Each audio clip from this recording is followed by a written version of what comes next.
Professor, você estava falando aí mais cedo do lance do impeachment sendo, inclusive, um processo natural da democracia que aconteceu no começo dos anos 90 e tal. Bom, a gente acabou de sair de um impeachment e agora a gente tem uma galera aí, porra, nervosa para tirar o Bolsonaro. Num improvável cenário, na minha opinião, num cenário bem improvável de um impeachment do Bolsonaro, isso teria um impacto muito negativo para o Brasil nas relações internacionais?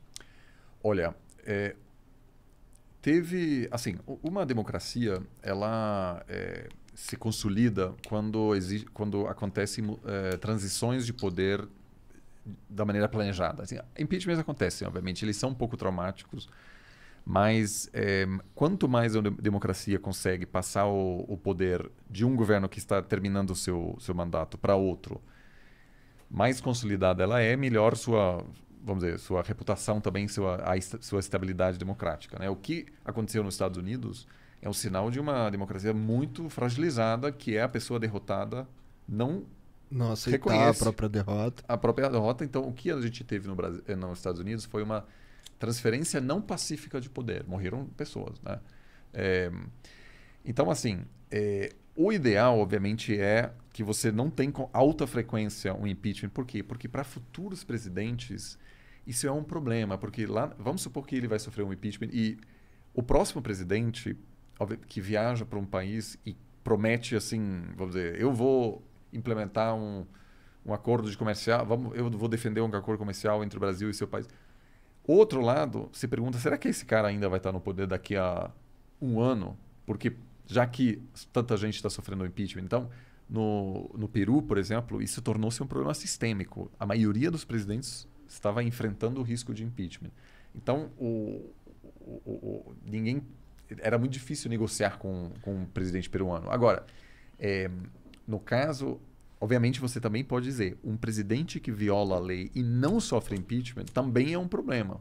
Porque daí a percepção de fora é alguma coisa lá não está funcionando bem. Porque existem leis claras e quando o presidente viola essas leis, a princípio ele deve sofrer as consequências disso, inclusive porque isso pode abrir um precedente de que qualquer futuro presidente está vendo o que está acontecendo e diz, olha, o cara conseguiu dar um jeito, então eu posso continuar no mesmo estilo, basicamente, sem me preocupar com o As leis não me atingem.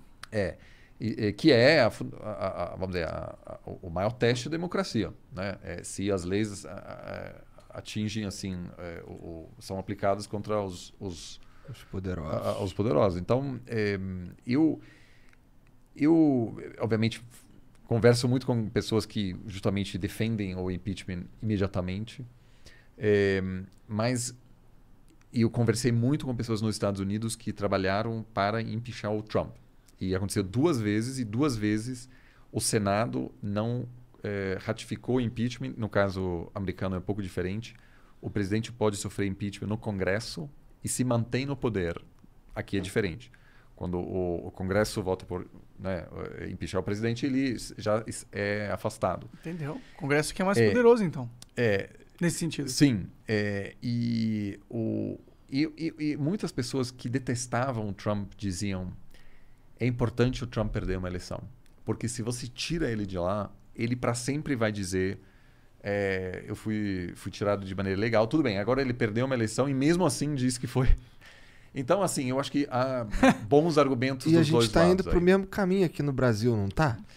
A gente Sim, vê o presidente puto com as urnas. O que é engraçado, porque ele foi eleito pelas urnas. Verdade, não reclamou.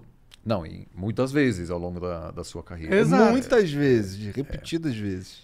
Eu acho que a expectativa lá fora é que uma repetição do 6 de janeiro nos Estados Unidos, né? Ou seja, algo parecido aqui seria o melhor dos cenários. Ou seja, o que é? O presidente diz, o presidente é derrotado, não aceita, tem 5, 10 pessoas que morrem em confrontos, mas o novo governo assume. A gente pode não copiar essa parte aí, né? Sim, mas claro, mas digo, se for desse jeito, eu acho que seria um cenário até positivo. Consolida a democracia. Porque eu vejo poucas pessoas que hoje conseguem imaginar o Bolsonaro passando a faixa pro Lula, por exemplo, ou Dória. Nossa, acho impossível. Não, acho que pro Dória ele até passaria, acho. mas pro Lula... Eu acho. Então, assim... Pro Lula também não. O cara falou tanto, vai voltar o PT. Então, eu acho que ele daria um golpe só pro Lula não voltar. Então, assim, eu acho que isso assusta muita gente hoje, fora, que inclusive investidores que estão pensando...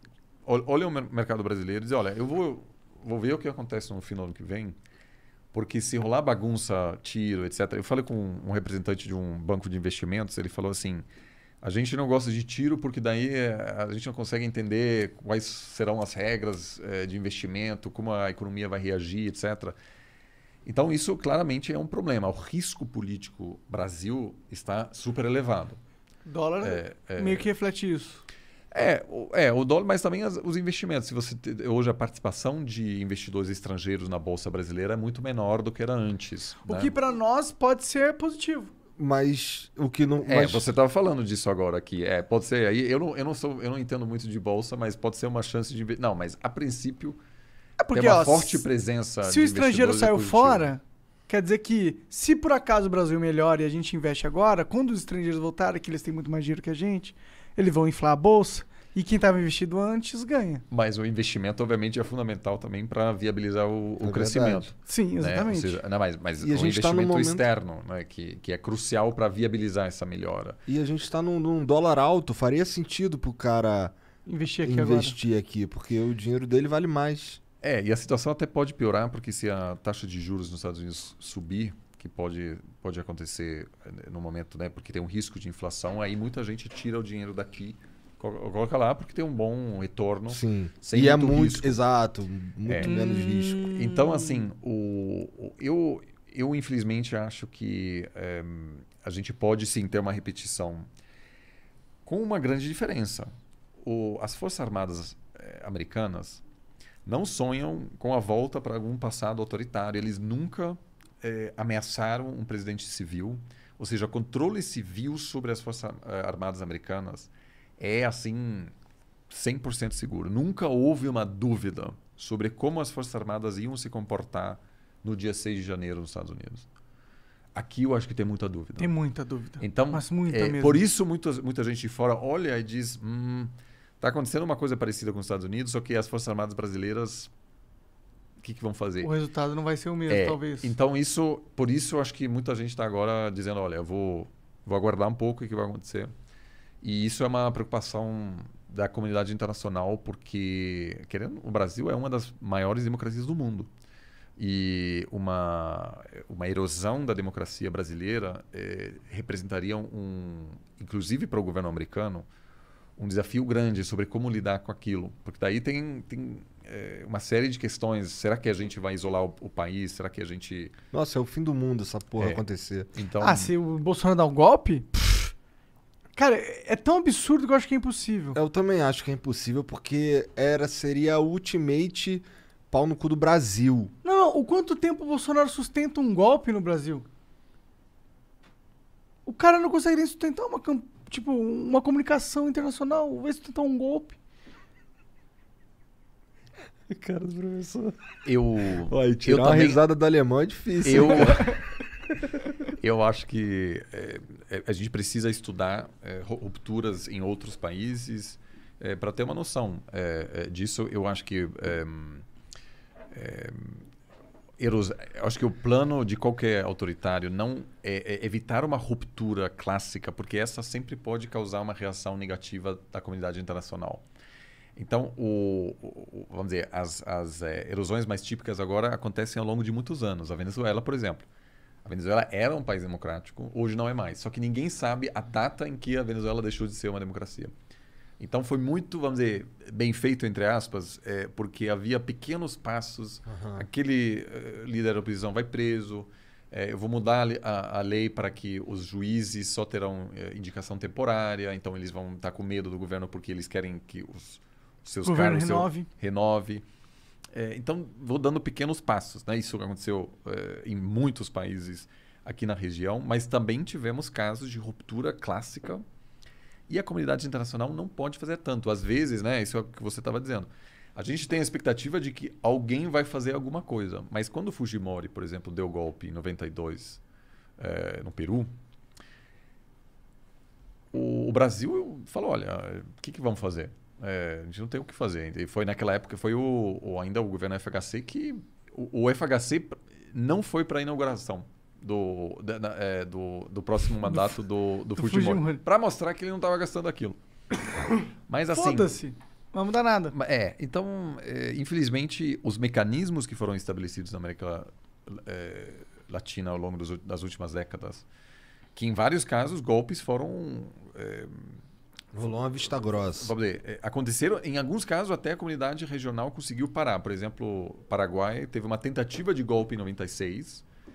O presidente que estava ameaçado, ele pegou um avião particular para Brasília, falou com o FHC e o FHC ligou para um soldado, um general brasileiro que conhecia esse general golpista paraguaio. E o general brasileiro disse, olha, se você der golpe, a gente vai te isolar economicamente e o Paraguai vai colapsar. E aí esse cara, o general Viedo, decidiu não dar golpe. Caralho! Caralho! Inclusive, isso é uma história incrível. O embaixador brasileiro em Assunção fez uma festa de aniversário dele, mas não era o aniversário dele, para chamar esse Oviedo e toda a High Society de Assunção para que o presidente pudesse, durante essa festa, pegar o aviãozinho para o Brasil para ter a palavra. Ele queria que isso fosse feito ao vivo. E o FHC conta isso nas memórias dele. Mas a gente também entrevistou o presidente Vasmossi, o Paraguai naquela época, que disse, olha, você tem que resolver isso para o FHC. E o FHC agiu e protegeu a democracia paraguaia. Cara. É um dos grandes aí ele momentos. ganhou uns pontos na minha concepção. Tá vendo? O FHC ganhou uns pontinhos aí. Tá vendo? Aí, você é James Bond. Só que isso hoje não é difícil imaginar disso acontecer. Né? Então, assim, cenários assim...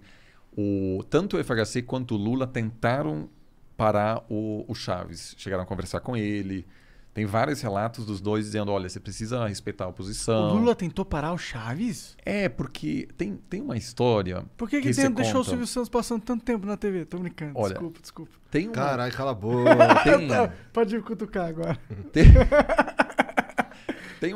Muita gente acha que o Lula e o Chaves eram aliados. Mas o projeto do Chaves era uma ameaça à liderança brasileira. Então, não havia uma relação tão simples assim. Obviamente, as empreiteiras brasileiras, a gente sabe disso agora, ganharam muito dinheiro na Venezuela. E muitos de maneira não tão lícita. Mas essa aproximação teve, acima de tudo, interesses econômicos. Não, a visão de mundo do Lula é muito diferente do que o Chaves pensa. Né? Enfim, então... a Venezuela era um problema para o Brasil porque, por meio de subsídios de petróleo, etc., a Venezuela queria se projetar como uma liderança latino-americana. E o Brasil dizia, opa... nós que essa porra aí, meu irmão.